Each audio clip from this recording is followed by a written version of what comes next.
बिस्मिल्लाहिर्रहमानिर्रहीम। अस्सलाम वालेकुम dear students, welcome to stars academy, head office Johar town Lahore. और हम पढ़ रहे थे एडजेक्टिव को। एडजेक्टिव का लास्ट पॉइंट था जो रह गया था, that was sequence of adjectives. Sequence of adjective का मतलब क्या है कि हमारे पास किसी एक नाउन को मॉडिफाई करने के लिए डिफरेंट एडजेक्टिव्स यूज़ किए जाते हैं। जैसे कोई साइज़ बताएगा तो कोई एज बताएगा, तो कोई शेप है, कोई ओरिजिन, मटेरियल, एट्सेट्रा एट्सेट्रा। बहुत सारे एडजेक्टिव्स ऐसे हैं जो आपको डेफिनेटली क्या करते हैं, जो आपके एडजेक्टिव की सीक्वेंस या एक ही चीज़ को डिस्क्राइब करने के लिए यूज़ किए जाते हैं। अब इसके हमारे पास दो पॉइंट्स हैं समझने के लिए। नंबर वन तो एक है, आप एक चीज़ याद कर लें, एक एक्रोनिम बना लें, या आप कुछ लेटर्स हैं वो याद कर लें तो आपकी हेल्प हो जाती है। ओसास, कॉम, टिप। अब ये आपके पास कुछ वर्ड्स हैं जो आप एडजेक्टिव के लिए या सीक्वेंसिंग के लिए यूज़ करते हैं। अब इसमें क्या क्या है? O stands for opinion, S stands for size, A stands for age, S again stands for shape, C stands for color, O stands for origin, M stands for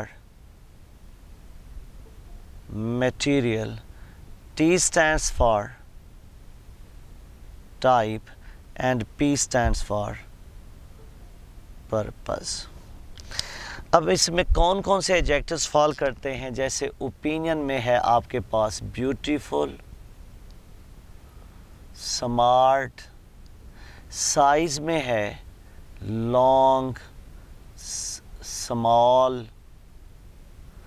as में है न्यू, ओल्ड, शेप में है round, circular, etcetera. Colour में हमारे पास आ गए, जैसे red है, black, etcetera. Origin में आ गए, जैसे रशियन, चाइनीज़। मटेरियल में जैसे प्लास्टिक, वुडन। टाइप में आएगा जैसे मेडिकल, या कोई नाउन आ जाए जैसे बस, एट्सेट्रा एज एडजेक्टिव। पर्पस में जैसे डाइनिंग, रिवॉल्विंग, एट्सेट्रा। अब जब भी आपके पास ये सारे एडजेक्टिव एक साथ आ जाएं तो फिर इसका सीक्वेंस यही होगा कि पहले ओपिनियन वाले आएंगे, फिर ये और फिर ये। ओके बेटा, लेट्स स्टार्ट। अब देखिए सेंटेंस आता है, I bought a beautiful new, अब सारे लिखना चाह रहा हूँ, a beautiful long new round black Chinese wooden dining table. अब यहाँ पे ये हमारे पास सारे का सारा सीक्वेंस आ गया। Beautiful, opinion, size, age, shape, colour, origin, material, purpose, और फिर उसके बाद नाउन। तो इसे कहते हैं सीक्वेंस ऑफ एडजेक्टिव के। एडजेक्टिव की तरतीब यूँ करते हैं। अब हर दफ़ा इतनी ज़्यादा एडजेक्टिव नहीं आते, तो चंद चीज़ें आपको क्लियर करनी चाहिए, और वो क्या है कि हमेशा ऑर्डिनल्स पहले आएंगे और कार्डिनल्स बाद में यूज़ होंगे। ये सबसे ज़्यादा आने वाली है। इसी तरीके से इसका जे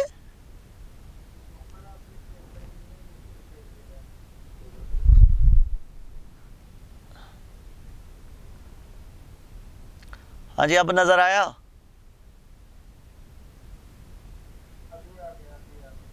बस यार फोकस प्रॉपर कर भाई।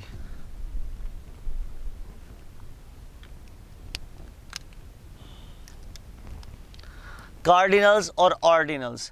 अब ऑर्डिनल्स क्या हैं? ऑर्डिनल्स का मतलब है जैसे हम यूज करते हैं word first, second, third etcetera, ये सारे ऑर्डिनल्स हैं। क्या कहते हैं इन्हें? इन्हें कहते हैं हम ऑर्डिनल्स। और इसके अगेंस्ट जैसे हमारे पास है 1 2 3 एटसेट्रा, ये कहलाते हैं कार्डिनल्स। अब सीक्वेंस क्या होगा, क्या सेंटेंस होना चाहिए? The 2 first steps were very difficult। हाँ जी, क्या करेंगे अब इसका? ये इनकरेक्ट है। सेंटेंस लिखेंगे द फर्स्ट 2 steps। क्लियर होगी बात? तो ऑर्डिनल्स पहले आने चाहिए और कार्डिनल्स बाद में आनी चाहिए। बाकी सारा सीक्वेंस इसी तरीके से ही अरेंज करेंगे, क्योंकि ये 2 वर्ड इसमें शामिल नहीं थे तो इनको अलहदा से बताया। अब आ जाए हमारे पास इसी का था जिसमें हम कहते हैं सर्टन पेयर्स। पेयर्स की बात करें तो पहला पेयर है हमारे पास फ्यू और इसके साथ है लिटिल। फ्यू हम यूज करते हैं काउंट नाउन के साथ और लिटिल यूज होगा विद मैस नाउन। लेकिन डिफरेंस ये नहीं है, पॉइंट स्टडी वाला ये है कि what is difference between a few, खाली फ्यू और द फ्यू। और फिर इसी तरीके से a लिटिल, अकेला लिटिल और फिर द लिटिल। अब हम यहाँ पे एक पॉइंट आपके साथ डिस्कस करता हूँ, आपने समझना है। मैं कहता हूँ कि आपके पास फ्यू, आ फ्यू, दा फ्यू का जो एक कॉमन कॉन्सेप्ट पढ़ाया जाता है, थोड़ी देर के लिए हम उसको भूलते हैं। और वो कॉन्सेप्ट क्या है, पहले रिवाइज कर लें कि है क्या, ताकि फिर भूलने में आसानी हो कि ये वाली बात नहीं करनी। वो ये है कि कहा जाता है कि आ फ्यू का मतलब है कुछ है, दा फ्यू का मतलब है स्पेसिफिक है, और अकेले फ्यू का मतलब है भी ना होने के बराबर, नेगेटिव हो जाएगा, क्वांटिटी नहीं होती। एक चीज़ ध्यान में रखिए, और वो ये है कि आ फ्यू हो, दा फ्यू हो या खाली फ्यू हो, इससे क्वांटिटी पे इम्पैक्ट नहीं पड़ता, इससे क्वांटिटी चेंज नहीं होती। क्या चेंज होता है भाई? इससे क्वांटिटी नहीं चेंज होती, द ओपिनियन अबाउट क्वांटिटी। मतलब आप ये कहेंगे कि आपको वो एटीट्यूड जो है उस क्वांटिटी को लेकर, वो आपका चेंज होगा, ना कि क्वांटिटी में वेरिएशन आएगी।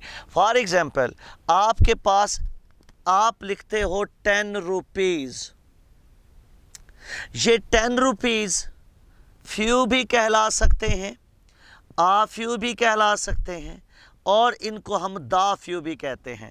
मतलब तीनों एक्सप्रेशन में रहेंगे 10 रुपए ही। तो डिफरेंस क्या आएगा?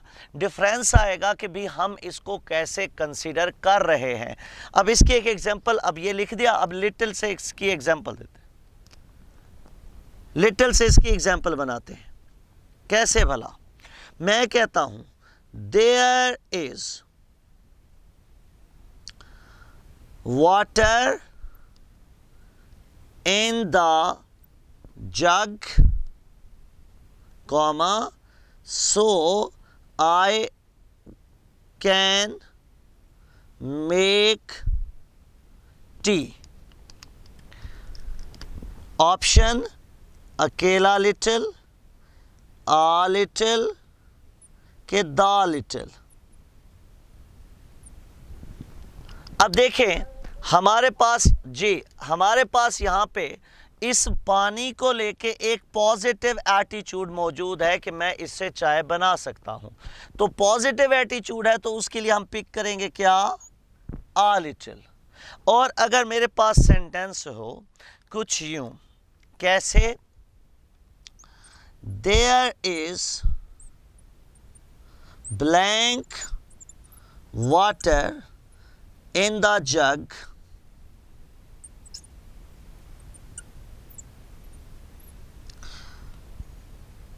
comma, so I cannot make tea। अब क्या लगाऊंगा,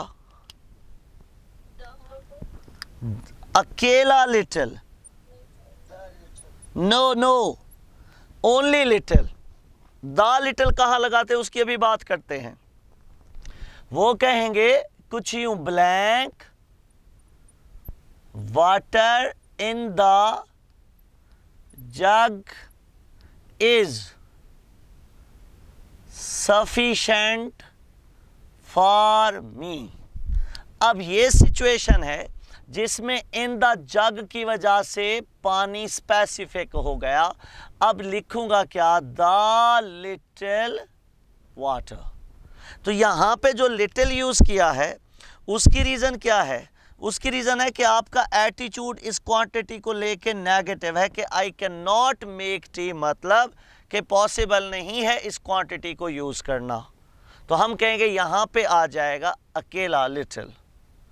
अब देखें सेंटेंस है, blank few friends I have are very loyal. क्या लिखें बेटा, फ्यू, फ्यू, अच्छा फ्यू तो लिखा हुआ है। अब बताओ क्या यूज करूं यहां पे, मतलब कुछ ना लगाऊं, आ लगाऊं के दा लगाऊं, बताएं। नहीं बेटा, द फ्यू फ्रेंड्स। क्यों, क्योंकि आगे स्पेसिफाई कर दिया आई हैव। देखो फिर एक और सेंटेंस देखो, जब तक समझ नहीं आएगी एमसीक्यू जारी रहेंगे, परेशान नहीं होना। I have blank friends so I never feel alone। few के a few। अब आ जाएगा क्या, कुछ समझ आई, क्योंकि मैंने ये बोला।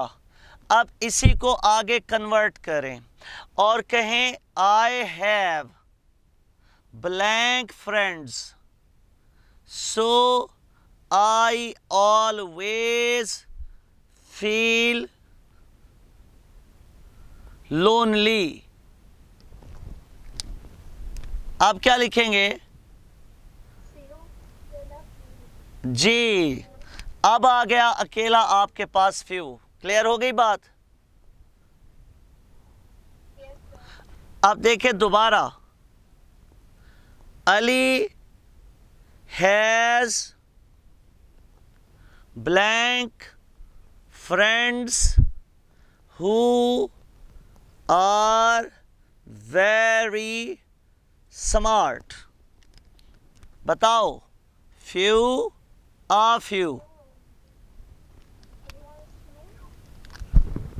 Answer is a few। बच्चे क्यों लिखोगे कि नहीं है, आप क्यों अपना एटीट्यूड फ्यू वाला कर रहे हो? क्या उसने ऐसी कोई स्टेटमेंट दी है जिससे आपको समझ आए कि वो उस क्वांटिटी को या उन दोस्तों के होने को कोई वैल्यू ही नहीं देता?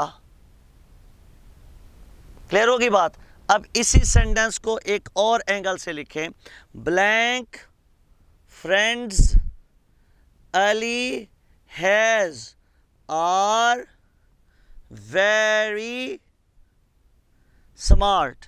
अब क्या आएगा,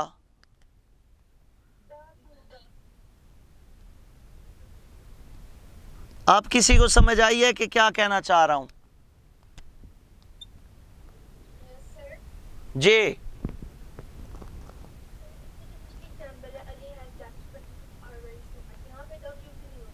इस वजह से नहीं हो सकता कि भाई आप उनको स्पेसिफाई तादाद के हवाले से नहीं कर रहे हो, ठीक है? आप तो उनके एक जनरल स्टेटमेंट दे रहे हो। तो अगर उनके बारे में आप ये कह रहे हो कि हु आर वेरी स्मार्ट, तो इसका मतलब है वो उनकी मिकदार आपको पॉजिटिव लग रही है। जबकि यहां पे अली के दोस्तों को आपने ब्रैकेट कर दिया अली हैज लिख के, तो क्या हो जाएगा? ये नंबर फिक्स हो जाएगा। सिर्फ वो दोस्त जो अली के पास हैं, बाकी भाग गए हैं। क्लियर? चले जी बेटा।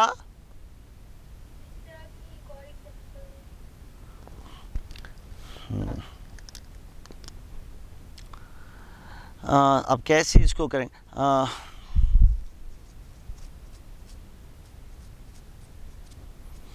I will need blank rupees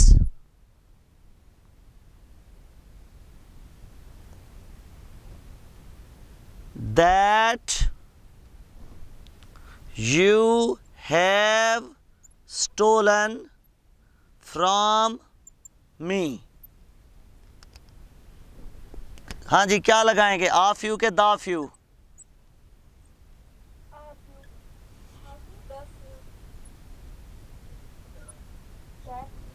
answer is the few. भाई that you have stolen from me कोई नहीं हो सकते, स्पेसिफिक उन्हीं रुपयों की मैं बात कर रहा हूँ, एग्जैक्ट उन्हीं क्वांटिटी या उसी नंबर की बात कर रहा हूँ। ठीक है जी, ये थोड़ी कह रहा हूँ कि चंद रुपए वापस कर दो जो तुमने मेरे से चोरी किए। भाई वो पैसे वापस कर दो जो तुमने मेरे से चोरी किए हैं, तो स्पेसिफाई कर देंगे, एग्जैक्ट कर देंगे उसको। क्लियर? अब आप इसको इतना कर लें कि फ्यू हम यूज़ करते हैं नेगेटिव रिप्रेजेंट या अप्रोच के लिए, आ फ्यू पॉजिटिव के लिए, और द फ्यू फिक्स्ड के लिए। ठीक है जी, ये इनका डिफरेंस आएगा। इसके बाद है जी आपके पास ओल्डर वर्सेस एल्डर। ओल्डर जो है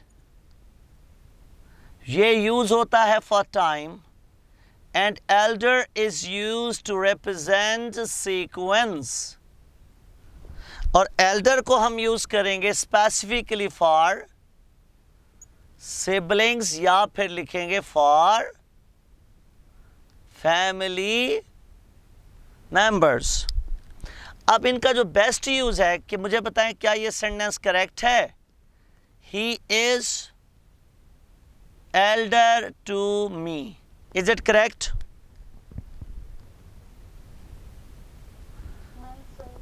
दिस इज इनकरेक्ट। अब कैसे करेंगे? लिखेंगे he is my elder brother, correct. या फिर लिखेंगे he is older than I, ये भी करेक्ट होगा। तो एल्डर को आप एल्डर टू मी वगैरह इस तरह यूज नहीं कर सकते। क्लियर होगी बेटा बात? इसके बाद आ जाएं जी,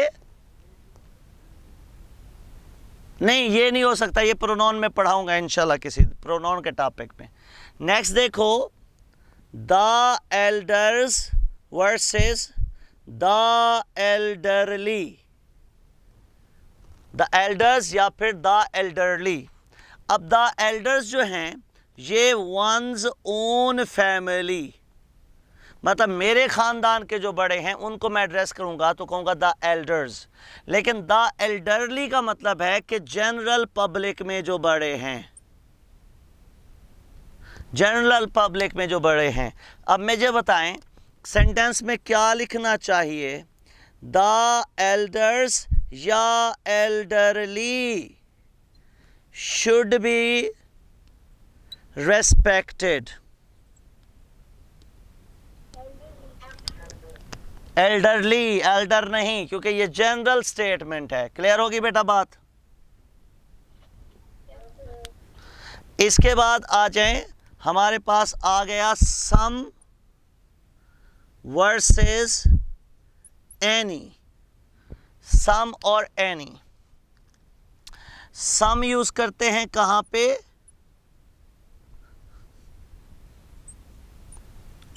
पॉजिटिव में। एनी यूज करते हैं नेगेटिव और पॉजिटिव सेंटेंसेस की बेस पे, इनको डिफरेंशिएट किया जाएगा। दोनों क्वांटिटी बताते हैं, लेकिन एक पॉजिटिव की एक नेगेटिव में। क्या लिखेंगे? Do you have some any money. क्या लिखेंगे बेटा? I do not have some any money. Third, I have some any money. अब सुनते जाएं, जब होगा इंट्रोगेशन क्वेश्चन मार्क, तो सम भी करेक्ट, एनी भी करेक्ट। क्लियर होगी बात? सम और एनी दोनों इंट्रोगेटिव में आ सकते हैं, और जब नेगेटिव होगा तो यूज करेंगे एनी, और जब पॉजिटिव होगा तो यूज करेंगे सम। ठीक है? अब आप कहेंगे I do not have any money, but I have some money. Do you have any money? Correct. Do you have some money? Correct. Clear होगी बात? इंट्रोगेटिव के अंदर दोनों चलेंगे, बाकी जो है वो आप देख लें कौन सा नेगेटिव कौन सा पॉजिटिव है। उसके बाद है जी लास्ट, लेटेस्ट और लेटली। लास्ट, लेटेस्ट और लेटली, इनको देखेंगे। लास्ट का मतलब होता है ये रिलेट करता है किसको? सीक्वेंस को। लेटेस्ट हम यूज करते हैं टाइम रेफरेंस के तौर पे, और इसी तरीके से लेटली भी यूज होगा रिसेंटली के मीनिंग्स में। For example, he has completed his project blank। Last, latest या फिर लेटली, क्या लगाएंगे? लेटली, रिसेंटली के मीनिंग में। और इसी तरीके से कहेंगे This is the edition of the book। क्या लिखेंगे? अरे जालमो, लास्ट एडिशन। बुक का आखिरी एडिशन होता है। और इसी तरीके से दिस इज द न्यूज, अब क्या आएगा? लेटेस्ट, क्योंकि न्यूज़ का ताल्लुक टाइम के साथ होता है। इसके बाद है जी,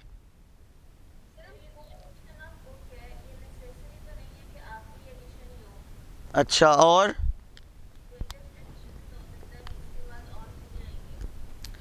नहीं बेटा, ये हम खुद थोड़ी डिसाइड कर लेंगे। हमें देखना है कि बुक की कलोकेशन क्या है। ठीक है? अपडेटेड एडिशन हो सकता है जो आपका बुक्स में यूज़ होता है, रिवाइज्ड एडिशन हो सकता है, लेटेस्ट एडिशन नहीं होता। ठीक है? बहरहाल मैं आपको इसका स्क्रीनशॉट भी कोशिश करूंगा कि शेयर कर दूं कि एडिशन के साथ कौन कौन सा वर्ड लगता है। लास्ट एडिशन होता है, लास्ट चैप्टर होता है, और जब टाइम का रेफरेंस आएगा, नॉर्मली हम न्यूज़ के साथ हम यूज़ करते हैं। लेटेस्ट मॉडल हो सकता है, ठीक है, बुक्स के साथ हम यूज़ नहीं करते latest edition of the book. Updated कहेंगे, रिवाइज्ड कहेंगे या लास्ट कहेंगे। लेटर और LATER, ये वाला लेटर है सीक्वेंस के लिए और ये वाला लेटर है हमारे पास टाइम के लिए। For example, Ali and Amjad are two friends, the latter या फिर लेटर इज स्मार्ट। कौन से वाला लेटर यूज करेंगे? अब इसका निमोनिक बना लेंगे कि भाई जिसमें 2 दफा टी आया है इसका मतलब होता है दूसरा, जिसमें 2 मरतबा टी आया है दूसरा है, और जिसमें 1 दफा टी आया है वो टाइम के लिए है। तो ये आएगा लेटर और लेटर का। अब दूसरा सेंटेंस देखें सिंगल लेटर के साथ, ही अराइव्ड, LATTER या फिर LATER, देन आई डिड। क्या लिखेंगे जी? हाँ जी, ताकि ताखीर से, मेरे से भी ताखीर से पहुंचा। He arrived later than I did. तो ये जनाब था आपका एडजेक्टिव, ये हो गया कंप्लीट। और अब हम पढ़ेंगे कल एडवर्ब, और एडवर्ब को कल ख़त्म करेंगे क्योंकि एडवर्ब का इतना ज़्यादा काम नहीं है, चंद पॉइंट्स हैं उसके, और वो कम। एडजेक्टिव ज़रा लेंथी है, इसी तरीके से फिर नाउन ज़रा लेंथी है, आर्टिकल लेंथी है, प्रोनाउन फिर छोटा टॉपिक आ जाएगा। तो इस तरह फिर अब थोड़ा थोड़ा सा चीज़ें इंशाल्लाह ऐसा ऐसा इकट्ठी होना शुरू हो जाएंगी। एडवर्ब का लेक्चर स्टार्ट, मतलब नाउन प्रोनाउन आर्टिकल पे जब पहुँचेंगे तो समझो हमारा तकरीबन 50% सिलेबस कवर हो चुका होगा। मतलब 3 टॉपिक्स और हैं, नाउन प्रोनाउन आर्टिकल और एडवर्ब, तो ये हैं। तो इंशाल्लाह नेक्स्ट वीक जो है मोर देन हम 50% को टच कर चुके होंगे इंशाल्लाह। जी हाँ, जब इंग्लिश की आपका तकरीबन ईद के बाद, ये मैं आपको बता रहा हूँ, सारे बच्चे नोट कर लें, अच्छा कि आप पूछ लिया वरना आप जहन में सोचते ही रहते। 21 जून से लेके तकरीबन 5 जुलाई तक ये आपका LR लॉजिकल रीजनिंग का टाइम होगा, ठीक है। और उस वक्त इंग्लिश स्टॉप हो जाएगी और लॉजिकल रीजनिंग स्टार्ट हो जाएगी। थैंक यू सो मच, अल्लाह हाफिज़।